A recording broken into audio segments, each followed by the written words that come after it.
Finally, a prescription from a doctor we can all subscribe to. Take a look at how a chance encounter on a European train journey sparked a wine dream.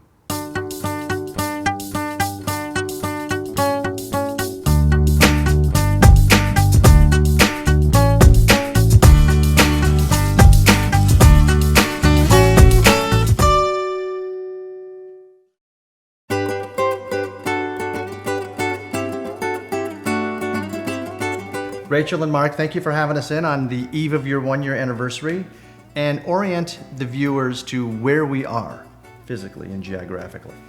Well, we are in Kenwood, California, which is about midway between Sonoma and Santa Rosa. Fantastic, and the art gallery is incredibly unique, and I like the tasting room and the By the Glass program that you have here.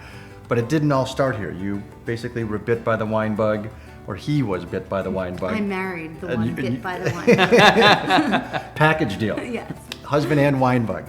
So walk me through how that happened.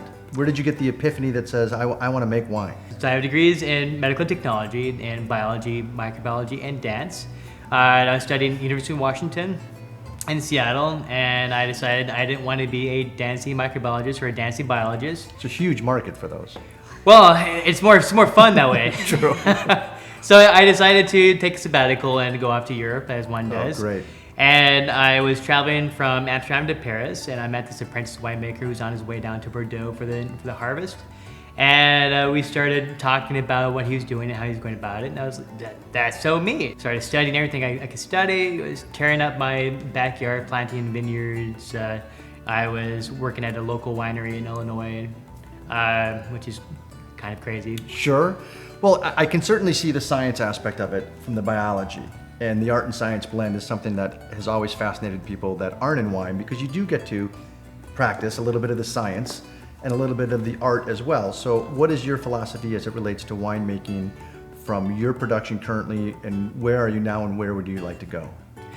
Well, my winemaking philosophy is I want to essentially get out of the way of the vineyard. You know? So I want to not have the winemaker's hand so visible. Mm-hmm.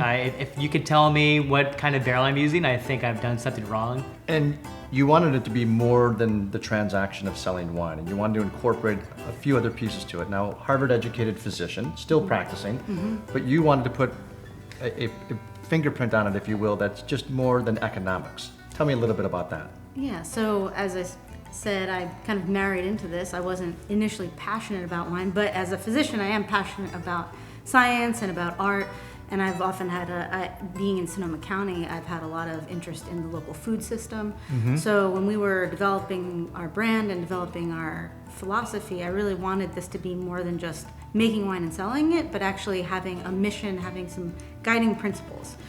I don't think there's a better vehicle, if you will, of bringing people together than wine. Mm-hmm. So if you combine it with sustainability and community, it just makes all the more sense. It sounds like, building the brand is a little bit like making wine itself. You just don't make wine overnight. Mother Nature has some say in this, and to build exceptional wine takes a bit of time. It takes more than a bit of time, exactly. And what has, in this short period of time, been the most rewarding thing?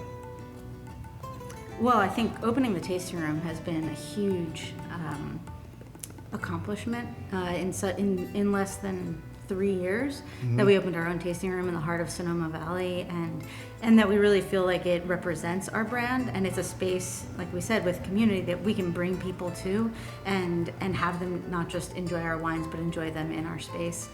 We have musical acts, we are going to have movies, and so really being part of the community. Well, great wine and great art is certainly a wonderful pairing, so we compliment you both on that. Should we taste some wine?